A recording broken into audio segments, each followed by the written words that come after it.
पाए। कहो नानक सब किछ तुमरा हाथ में, तुम ही होत सहाय। कि ऐ गुरु तेग बहादुर साहब जी, पिता गुरु जी, तुसी गुरु नानक साहब जी का स्वरूप हो। अकाल पुरख की गद्दी ते विराजमान हो। तुसी भाना मनना कीता गुरु अर्जन देव पातशाह जी की तरह, पर ये ना आखो कि बल छुप के ओ बंधन परे। तुहानू कौन बंधना विच रख सकता है? तुसी आपदे भाणे दे तहत हो करके औरंगजेब दे बंधन स्वीकारे ते ओदे बंधना दी जंजीर नू आपदे शरीर दे बंधन हटा करके तोड़ना कीता।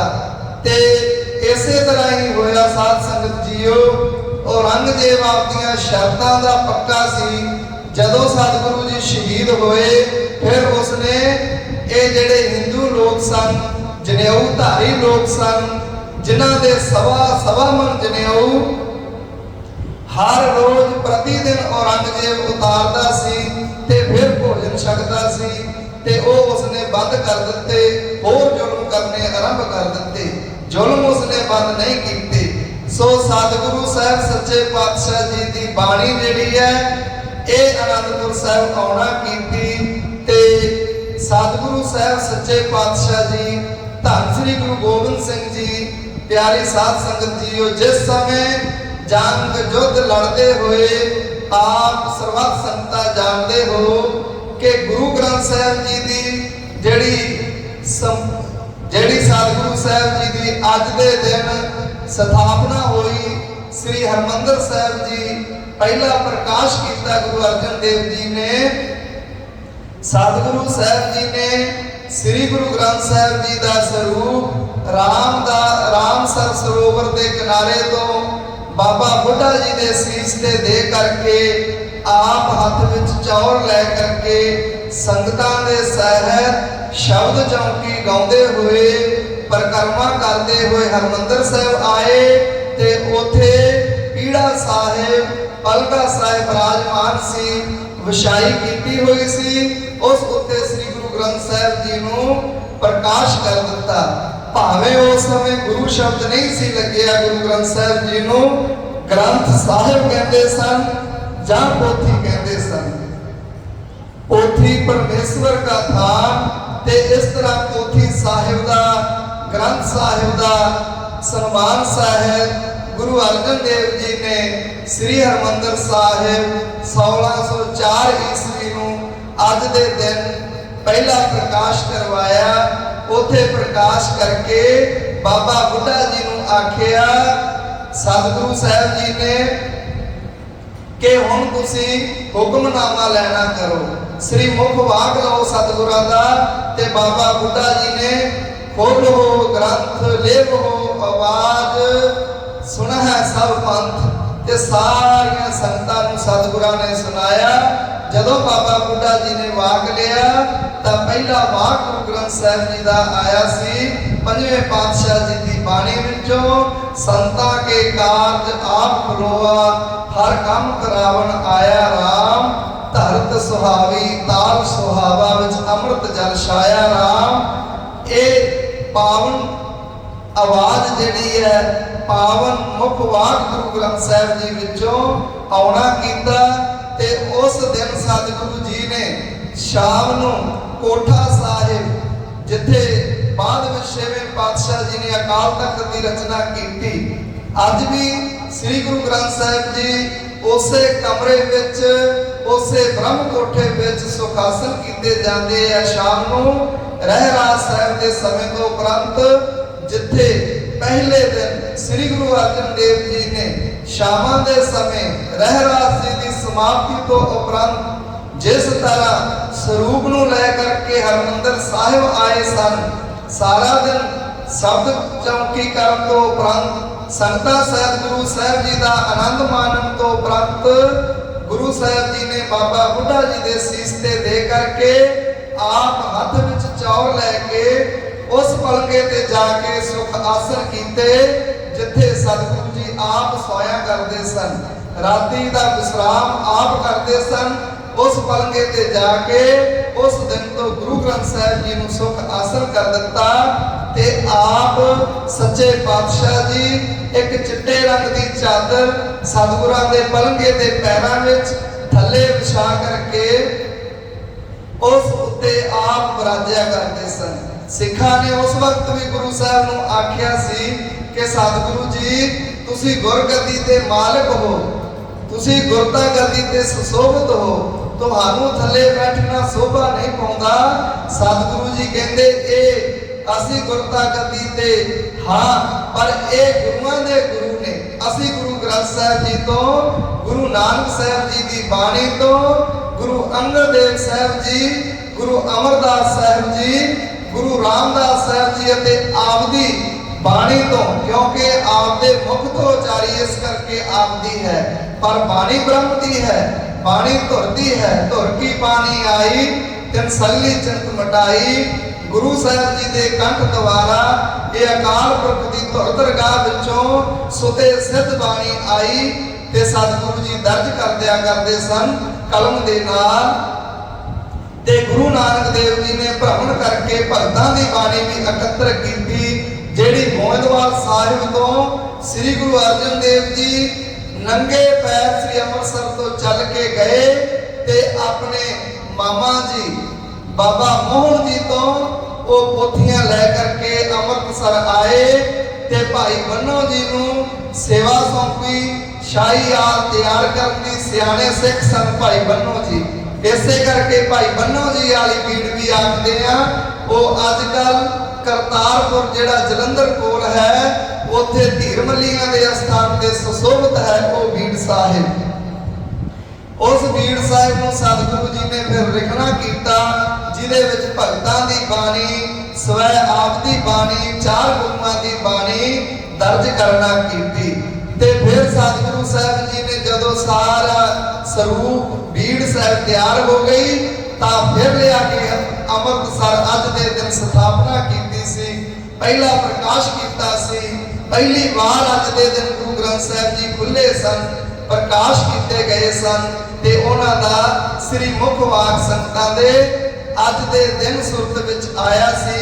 अज दे दिन कन्नी आवाज पई सी गुरु ग्रंथ साहिब जी की बाणी दी पहले दिन ते फिर उस दिन तो चल सो चल अज आपां देश का कोई भी कोना नहीं है साध संगत जीओ जिथे अज दे दिन गुरु ग्रंथ साहिब प्रकाश नहीं। अज दे दिन की हर रोज गुरु साहिब प्रकाश होंदे ने। निदा व्रत दी ओही कर्म जो आपां इत्थे करदे आ, दीवान सजाउंदे हर थां ते इसे तरह दीवान सजदे ने, संगतां सजदियां ने। जिह सतगुर तिह सतसंग बनाई, जिथे सतगुरु आप हन उत्थे ही सत संगत हुंदी है। प्यारी साध संगत जीओ जे गुरु ग्रंथ साहिब जी सुशोभित हन तां आपां संगत रूप हो के बैठे हैं। जे गुरु ग्रंथ जे संगतां बैठियां ने तां गुरु ग्रंथ साहिब प्रकाश हन। इन्हां दा मेल अते समेल वड्डा है। जिथे गुरु कीआं संगतां उत्थे गुरु साहिब हन, जिथे गुरु साहिब गुरु ग्रंथ साहिब जी हन उत्थे गुरु कीआं संगतां हन। दूरों नेड़ियों हुम हुमा के पहुंच जांदियां ने जिथे भी संगत लगती है। जिस तरह परसों रोज आपां श्री गुरु ग्रंथ साहिब जी दे संगतां वल्लों रखवाए गए एक श्री अखंड पाठ संगत जी प्रारंभ कीते अते कल रोज मद लगे ते अज संपूर्णता दिवस दे पहले प्रकाश दिवस दे भोग पाए गए। प्रकाश दिवस दीआं खुशियां नूं मुख रखदे आ जिन्हां ने भी पाठ कराया सतगुरु जी उन्हां दे सिर ते मेहर भरिया हथ रखन, मोह मंगिया मुरादां दी दात बख्शिश कर ते संगतां नूं इसे तरह आप दे नाल जोड़ी रखन ते शरधा बनाई रखन। संगतां दीआं इच्छावां गुरमुख अनुसार पूरियां करके सतगुरु साहिब जी वड्डियां बरकतां दे मालक हन। गुरु प्यारे साध संगत जी 10 जामे धारण कीते सतगुरां ने गुरु ग्रंथ साहिब जी नूं प्रकाश करन वास्ते। गुरु ग्रंथ साहिब जी दी ना कदे कोई बरशी आवेगी ना कोई ज्योति जोत दिवस आवेगा। जिस तरह दसम पातशाह जी का भी ज्योति जोत दिवस आपां मनाउंदे आ, ਦੂਸਰੇ ਗੁਰੂ ਸਾਹਿਬ ਜੀ ਦਾ ਜੋਤੀ ਜੋਤ ਦਿਵਸ ਮਨਾਉਂਦੇ ਆ, ਪਰ ਕਦੇ ਵੀ ਸਿੱਖਾਂ ਨੂੰ ਸ੍ਰੀ ਗੁਰੂ ਗ੍ਰੰਥ ਸਾਹਿਬ ਜੀ ਦਾ ਜੋਤੀ ਜੋਤ ਦਿਵਸ ਨਹੀਂ ਮਨਾਉਣਾ ਪਵੇਗਾ, ਕਿਉਂਕਿ ਗੁਰੂ ਗ੍ਰੰਥ ਸਾਹਿਬ ਜੀ ਸਦੀਵੀ ਗੁਰੂ ਹਨ। ਇਹਨਾਂ ਦਾ ਕਦੇ ਜੋਤੀ ਜੋਤ ਨਹੀਂ ਹੋਵੇਗਾ, ਇਹਨਾਂ ਦੀ ਕਦੇ ਇਸ ਕਰਕੇ ਵਰਸ਼ੀ ਨਹੀਂ ਆਵੇਗੀ। ਇਹ ਉਹ ਗੁਰੂ ਹਨ, ਜੁਗੋ ਜੁਗ ਅਟਲ ਹਨ, ਇਹ ਸਦਾ ਲਈ ਰਹਿਣਗੇ। ਹਰ ਯੁੱਗ ਦੇ ਵਿੱਚ ਗੁਰੂ ਮਹਾਰਾਜ ਦਾ ਪ੍ਰਕਾਸ਼ ਰਹੇਗਾ। ਆਪਾਂ ਆਉਂਦੇ ਜਾਂਦੇ ਰਵਾਂਗੇ, ਸੰਗਤਾਂ ਬਦਲਦੀਆਂ ਰਹਿਣਗੀਆਂ, ਕਿਉਂਕਿ ਸਤਿਗੁਰੂ ਸਾਹਿਬ ਜੀ ਹਰ ਇੱਕ ਦੀ ਪਾਲਣਾ ਕਰਨ ਵਾਲੇ ਹਨ। ਸੈਲ ਪੱਥਰ ਮਹਿ ਜਤ ਉਪਾਏ, ਤਾਕਾ ਰਿਜ਼ਕ ਆਗੇ ਕਰ ਧਰਿਆ। ਸੰਸਾਰ ਦੇ ਵਿੱਚ ਕਲਯੁਗ ਦਾ ਸਮਾਂ ਹੈ ਤੇ ਕਲਯੁਗ ਨੇ ਗੁਰੂ ਅਰਜਨ ਦੇਵ ਸਾਹਿਬ ਜੀ ਨੇ ਜਦੋਂ ਪ੍ਰਕਾਸ਼ ਕੀਤਾ ਸੀ ਤਾਂ ਉਸ ਸਮੇਂ ਆ ਕੇ ਪੁੱਛਿਆ ਸੀ ਕਿ ਸਤਿਗੁਰੂ ਸਾਹਿਬ ਸੱਚੇ ਪਾਤਸ਼ਾਹ ਜੀ, ਤੁਸੀਂ ਤਾਂ ਕਲਯੁਗ ਦਾ ਸਫਾਇਆ ਕਰ ਦਿੱਤਾ, ਮੇਰਾ ਯੁੱਗ ਹੈ, ਮੇਰਾ ਕੰਮ ਹੈ ਲੋਕਾਂ ਨੂੰ ਕੁਰਾਹੇ ਪਾਉਣਾ, ਤੇ ਇਹ ਜੋ ਰਸਤਾ ਤੁਸੀਂ ਚਲਾ ਦਿੱਤਾ ਹੈ ਤੇ ਇਹਦੇ ਵਿੱਚ ਆਉਣ ਵਾਲੇ ਕਦੀ ਕੁਰਾਹੇ ਨਹੀਂ ਪੈਣਗੇ। ਤਾਂ ਉਹਦੀ ਨਿਮਰਤਾ ਦੇਖ ਕੇ, ਸਰਦਾ ਨਾਲ ਆਇਆ ਜਾਣ ਕੇ ਗੁਰੂ ਅਰਜਨ ਦੇਵ ਜੀ ਨੇ ਵਾਕ ਕੀਤੇ ਸੀ ਕਿ ਭਾਈ ਜੇ ਤੂੰ ਸੰਗਤ ਵਿੱਚ ਆਉਣਾ ਤਾਂ ਤੂੰ ਵੀ ਆ ਜਾਇਆ ਕਰੀ। ਉਹ ਕਹਿੰਦਾ ਮਹਾਰਾਜ ਮੈਂ ਸੰਗਤ ਵਿੱਚ ਕਿਸ ਤਰ੍ਹਾਂ ਆਵਾਂਗਾ? ਸਤਿਗੁਰੂ ਜੀ ਕਹਿੰਦੇ ਜਿਸ ਵਕਤ ਕੜਾਹ ਪ੍ਰਸ਼ਾਦ ਸੰਗਤ ਵਿੱਚ ਆਵੇਗਾ, ਜਦੋਂ ਕੜਾਹ ਪ੍ਰਸ਼ਾਦ ਵਰਤਦਾ ਹੈ ਆਪਾਂ ਦੇਖਦੇ ਹਾਂ ਵਰਤਾਉਣ ਵਾਲੇ ਭਾਈ ਜੀ ਦੀ ਵੀ ਸੁਰਤੀ ਪ੍ਰਸ਼ਾਦ ਵਿੱਚ ਹੁੰਦੀ ਹੈ ਤੇ ਲੈਣ ਵਾਲੀਆਂ ਸੰਗਤਾਂ ਦੀ ਵੀ ਸੁਰਤੀ ਪ੍ਰਸ਼ਾਦ ਵਿੱਚ ਹੁੰਦੀ ਹੈ। ਬੱਚਿਆਂ ਦਾ ਵੀ ਰੌਲਾ ਸ਼ੁਰੂ ਹੋ ਜਾਂਦਾ ਹੈ ਤੇ ਸੰਗਤਾਂ ਦਾ ਵੀ ਆਕਾਂਤ ਭੰਗ ਹੋ ਜਾਂਦਾ ਹੈ ਤੇ ਰੌਲਾ ਸ਼ੁਰੂ ਹੋ ਜਾਂਦਾ ਹੈ। ਇਹਦਾ ਅਰਥ ਇਹ ਹੈ ਕਿ ਉਸ ਸਮੇਂ ਕਲਯੁਗ ਸੰਗਤ ਵਿੱਚ ਹਾਜ਼ਰ ਹੁੰਦਾ ਹੈ। ਸੋ ਸਤਿਗੁਰੂ ਸਾਹਿਬ ਜੀ ਨੇ ਇਸ ਤਰ੍ਹਾਂ ਅੱਜ ਦੇ ਦਿਨ ਸਤਿਗੁਰੂ ਜੀ ਦਾ ਪਹਿਲਾ ਪ੍ਰਕਾਸ਼ ਕੀਤਾ। ਸਮਾਂ ਲੰਘਦਾ ਗਿਆ, ਜਦੋਂ 10ਵੇਂ ਪਾਤਸ਼ਾਹ ਸ੍ਰੀ ਗੁਰੂ ਗੋਬਿੰਦ ਸਿੰਘ ਜੀ ਨੇ 1704 ਈਸਵੀ ਵਿੱਚ ਜਿਸ ਵਕਤ ਸਾਕਾ ਸਰਹੰਦ ਦਾ ਅਤੇ ਚਮਕੌਰ ਸਾਹਿਬ ਦਾ ਸੰਪੂਰਨ ਹੋਇਆ ਤੇ ਸਤਿਗੁਰੂ ਜੀ ਉਥੋਂ ਮਾਛੀਵਾੜੇ ਦੇ ਰਸਤੇ ਦੀਨਾ ਕਾਂਗੜ ਹੁੰਦੇ ਹੋਏ ਕੋਟਪੂਰਾ ਆਦ ਨਗਰਾਂ ਵਿੱਚ ਦੀ ਲੰਘਦੇ ਹੋਏ ਸਤਿਗੁਰੂ ਸਾਹਿਬ ਸੱਚੇ ਪਾਤਸ਼ਾਹ ਜੀ ਮੁਕਤਸਰ ਪਹੁੰਚੇ ਤਾਂ ਇੱਥੇ ਯੁੱਧ ਹੋਇਆ। 14ਵੀਂ ਲੜਾਈ ਸਮਾਪਤੀ ਦਾ ਯੁੱਧ ਸ੍ਰੀ ਮੁਕਤਸਰ ਸਾਹਿਬ ਹੋਣਾ ਕੀਤਾ। 40 ਨਰ ਇਹ ਬੀਜ ਖਾਲਸਾ ਮੁਕਤੇ ਪਾਵਨ ਸਿੰਘ ਬਲੀ। ਸਤਿਗੁਰੂ ਜੀ ਨੇ ਉਹਨਾਂ 40 ਸਿੰਘਾਂ ਨੂੰ ਖਾਲਸੇ ਦਾ ਬੀਜ ਰੂਪ ਕਹਿ ਕੇ ਵਡਿਆਇਆ ਕਿ ਇਹ ਦਰਗਾਹ ਵਿੱਚ ਮੈਂ ਖਾਲਸੇ ਦਾ ਬੀਜ ਕਰਕੇ ਸਾਂਭਦਾ ਹਾਂ। ਜਦੋਂ ਸਮਾਂ ਆਉਣ ਤੇ ਖਾਲਸੇ ਵਿੱਚ ਕੁਰੀਤੀਆਂ ਵਧਣਗੀਆਂ, ਪਾਪ ਵਧੇਗਾ, ਤਾਂ ਸਾਹਿਬ ਜੀ ਕਹਿੰਦੇ ਉਸ ਸਮੇਂ ਅਸੀਂ ਇਹਨਾਂ 40 ਸਿੰਘਾਂ ਚੋਂ ਕਿਸੇ ਇੱਕ ਸਿੰਘ ਦੀ ਡਿਊਟੀ ਲਾ ਕੇ ਭੇਜਾਂਗੇ।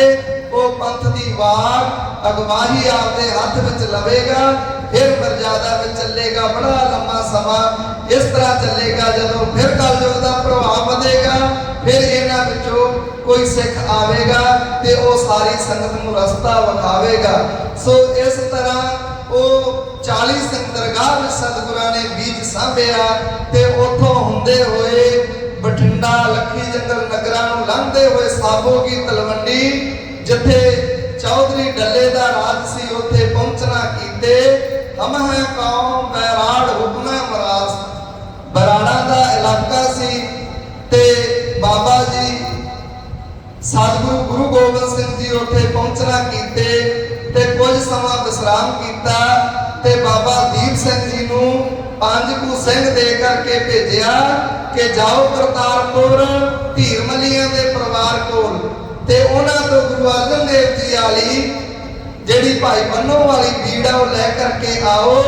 ਉਹਨਾਂ ਨੇ ਅੱਗੋਂ ਐਸਾ ਮਿਹਣਾ ਮਾਰਿਆ, ਕਹਿੰਦੇ ਜੇ ਉਹ ਗੁਰਤਾ ਗੱਦੀ ਤੇ ਸੁਸ਼ੋਭਿਤ ਹਨ, ਜੇ ਉਹ ਗੁਰੂ ਨਾਨਕ ਦੀ ਗੱਦੀ ਤੇ ਨੇ, ਫਿਰ ਉਹ ਗੁਰੂ ਅਰਜਨ ਦੇਵ ਜੀ ਦਾ ਸਰੂਪ ਤਿਆਰ ਕੀਤਾ ਸਾਥੋਂ ਕਿਉਂ ਮੰਗਦੇ ਨੇ? ਉਹ ਗੁਰੂ ਨੇ, ਉਹਨਾਂ ਨੂੰ ਕੀ ਭੁੱਲਿਆ?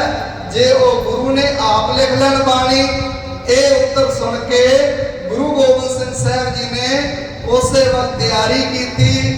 ਬਾਬਾ ਮਨੀ ਸਿੰਘ ਜੀ ਸ਼ਹੀਦ, ਬਾਬਾ ਦੀਪ ਸਿੰਘ ਜੀ ਸ਼ਹੀਦ, ਇਹਨਾਂ ਨੂੰ ਤਿਆਰ ਕੀਤਾ। ਭਾਈ ਮਨੀ ਸਿੰਘ ਜੀ ਨੂੰ ਲਿਖਣ ਦੀ ਡਿਊਟੀ ਦਿੱਤੀ ਤੇ ਬਾਬਾ ਦੀਪ ਸਿੰਘ ਜੀ ਨੂੰ ਕਲਮਾ ਸ਼ਾਹੀ ਆਦਿ ਤਿਆਰ ਕਰਨ ਦੀ, ਕਾਗਜ਼ ਫੜਾਉਣ ਦੀ ਸੇਵਾ ਸੌਂਪੀ ਤੇ 48 ਸਿੰਘਾਂ ਸਮੇਤ ਬ੍ਰਹਮ ਸਰੂਪ ਹੋ ਕੇ ਬੈਠ ਗਏ। ਇੱਕ ਓੰਕਾਰ ਤੋਂ 18 10 20 ਤੱਕ ਜੋ ਅੱਜ ਆਪਣੇ ਕੋਲ ਸਰੂਪ ਹੈ, ਇਹ ਗੁਰੂ ਸਾਹਿਬ ਜੀ ਨੇ, ਗੁਰੂ ਗੋਬਿੰਦ ਸਿੰਘ ਜੀ ਨੇ ਆਪਦੇ ਕੰਠ ਤੋਂ ਉਚਾਰਿਆ ਤੇ ਬਾਬਾ ਮਨੀ ਸਿੰਘ ਜੀ ਤੋਂ ਕਲਮ ਦੇ ਦੁਆਰਾ ਲਿਖਵਾਉਣਾ ਕੀਤਾ।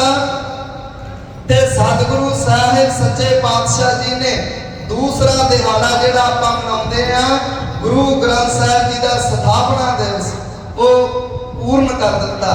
ਭਾਵ ਆਪ ਸਰੂਪ ਤਿਆਰ ਕਰਕੇ ਗੁਰੂ ਗ੍ਰੰਥ ਸਾਹਿਬ ਜੀ ਦੀ ਸਥਾਪਨਾ ਕਰ ਦਿੱਤੀ, ਸੰਪੂਰਨ ਜਿਲਦ ਬੰਨ੍ਹ ਦਿੱਤੀ, ਭੀੜ ਤਿਆਰ ਕਰ ਦਿੱਤੀ ਗੁਰੂ ਗ੍ਰੰਥ ਸਾਹਿਬ ਜੀ ਦੀ। ਤੇ ਬਾਬਾ ਦੀਪ ਸਿੰਘ ਜੀ ਨੂੰ ਸਮਾਂ ਵੀ ਸੰਪੂਰਨ ਹੋਇਆ। ਸੰਗਤ ਜੀਓ 5-7 ਮਿੰਟਾਂ ਸਮਾਪਤੀ ਕਰੀਏ ਕਿ ਸਤਿਗੁਰੂ ਜੀ ਨੇ ਉੱਥੇ ਬਾਬਾ ਦੀਪ ਸਿੰਘ ਜੀ ਦੀ ਡਿਊਟੀ ਲਾਈ ਤੇ ਬਾਬਾ ਮਨੀ ਸਿੰਘ ਜੀ ਨੂੰ ਸ੍ਰੀ ਅੰਮ੍ਰਿਤਸਰ ਸਾਹਿਬ ਭੇਜਣਾ ਕੀਤਾ ਸੇਵਾ ਦੇ ਲਈ ਤੇ ਆਪ ਬਾਕੀ ਲਾਮ ਲਸ਼ਕਰ ਨੂੰ ਲੈ ਕਰਕੇ ਸ੍ਰੀ ਹਜੂਰ ਸਾਹਿਬ ਨੂੰ ਚੱਲਣਾ ਕੀਤੇ।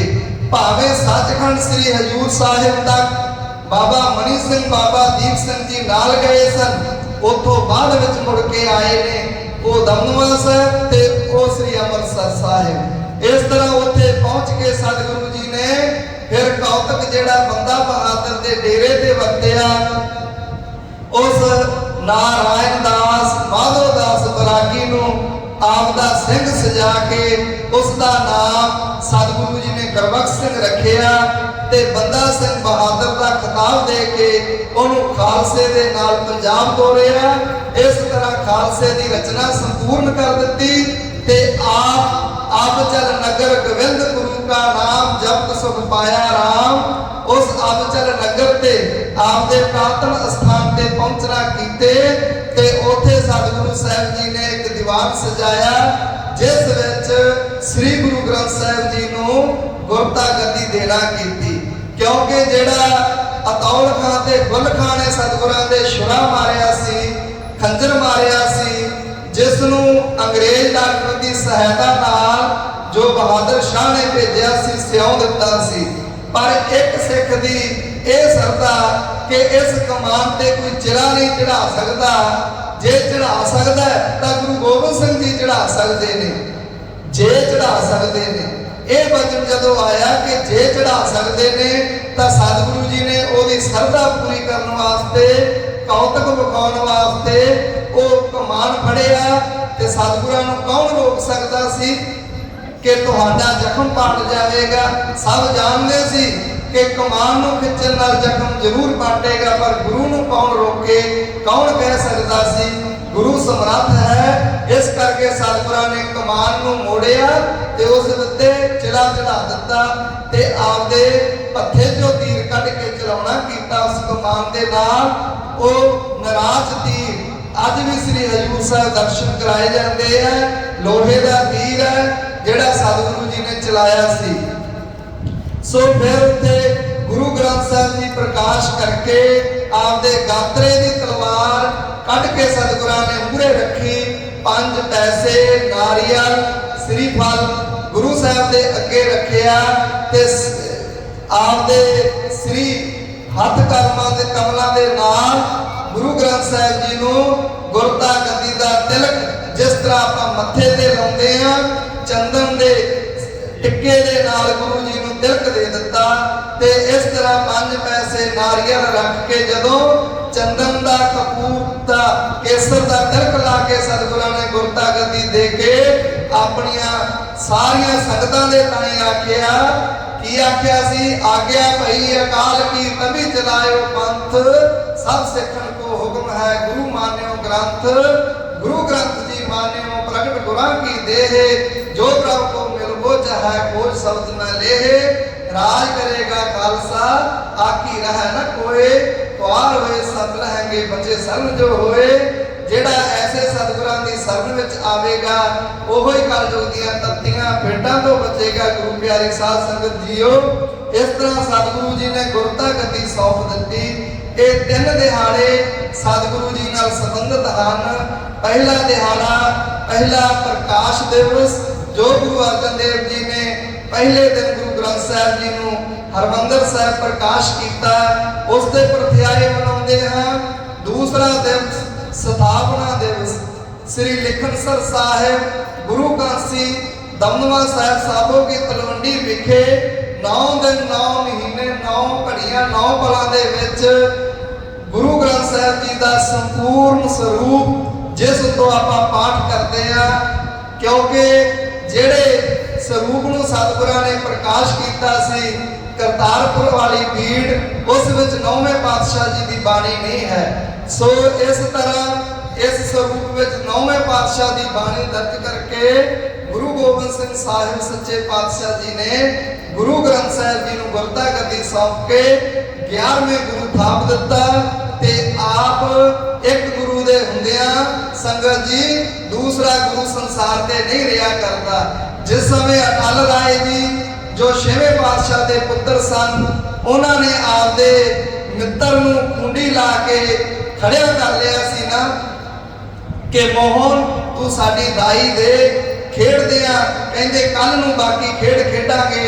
सप लड़के मोहन जी मर गए सन ते जदों बाबा अटल राय जी नूं पता लग्या जाके ठा लिया सी ते गुरु हरगोबिंद साहिब जी दे कहण ते कि तुसीं ये कला नहीं सी विखाउणी, उत्थे चादर लैके पै गए जिथे गुरुद्वारा अटल राय जी का बनया होया बुरज बनया बाबा अटल राय जी का, ते शरीर त्याग दिता।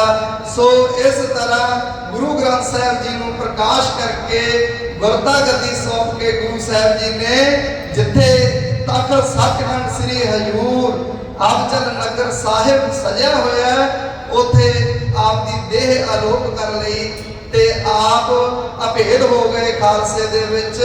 गुरु ग्रंथ साहिब जी दे विच ऐसा महान दिवस है अज प्यारी साध संगत जीओ, जिसनूं मनाउण वास्ते आपां पावन पवित्र अस्थान ते शहीदां दे अस्थान ते मानक माजरे दी पवित्र धरती ते जिथे उन्हां शहीदां दा संस्कार होया जिन्हां ने चप्पड़ चिड़ी दा मैदान बाबा बंदा सिंह बहादुर की अगवाई में फतेह किया, उथे जेड़े सिंह शहीद होए सन उन्हां दा संस्कार इत्थे होया। बाबा बाज सिंह जी जेड़े पहले गवर्नर सन, पहले सूबेदार सरहंद बने, सरहंद के पहले नवाब सूबेदार सन, उन्हां दा भी इत्थे ही स्थान अंगीठा बनया। ऐसी पवित्र शहीदां की धरती ते चरनां विच गुरु ग्रंथ साहिब जी की छत्र छाया विच आपां सतगुरां दा प्रकाश दिवस मनाउण वास्ते इकट्ठे होए हैं। प्यारी साध संगत जीओ, ये अस्थान के प्रबंधक जन नगर दीयां संगतां भी वड्डियां भागां वालियां हन, क्योंकि इन्हां नूं निदाप्रत शहीदां दे दर्शन हुंदे हन, चरण परसन नूं मिलदे हन। ते उस तो वड्डियां संगतां आप हो जिहड़े दूरों नेड़ों चल करके इत्थे पहुंचदे हो, ते वड्डे भागां वाले हन नगर वाले अते प्रबंधक जन जिन्हां ने पावन अस्थान पे पिछले 2 महीनों के समय तो श्री गुरु ग्रंथ साहिब सच्चे पातशाह जी की गुरबाणी की संथ्या कराउण वास्ते उपराला किया होया है। दास जी ड्यूटी संगत वालों प्रबंधकों वालों लाई गई अते दास इस सेवा निभा रहे हैं। आप सर्वत संगतां दे सहयोग नाल, संगतां दे प्रबंधकों के सहयोग नाल ते सारिआं नूं गुरु ग्रंथ साहिब जी के प्रकाश दिवस की बधाई दिंदे हुए बेनती करते हैं कि आप माई भाई संगतां बजुर्ग बच्चे भाई लाहा लो, आओ आप रल मिल करके श्री गुरु ग्रंथ साहिब जी की बाणी की विचार करिया करिए ते आपदे समय नूं सफला करिए ते बाणी शुद्ध पढ़नी उचारनी सिखना करिए। संगत जी इन्नियां को बेनतियां करते हुए पावन पवित्र इतिहासक दिहाड़े ते आप सर्वत संगतां दे गुरु साहिब के चरणों में हाजरी लवाउंदे हुए खिमा दे जाचकां होइयां भुल्लां दी गलतियां त्रुटियां दी खिमा आप सर्वत संगतां ने बख्श देनी। सतगुरु साहिब सच्चे पातशाह गुरु ग्रंथ साहिब जी बख्शिंद हैं, आद काल तो बख्शिशा बख्शते आ रहे हैं। गुरु का खालसा बख्शिशा का भंडार है, आपे बख्श लवेगा। होइयां गलतियां त्रुटियां दी भुल्लां बख्शनी जी, भुल्लां दी गलती बख्शनी जी। इन्नियां बेनतियां वचन करते हुए इत्थे ही अपनी बाणी नूं विश्राम दिंदे हां अते आप समस्त संगतां दे चरनां विच फतेह गजा के आग्या चाहते हैं। वाहिगुरू जी का खालसा, वाहिगुरू जी की फतेह।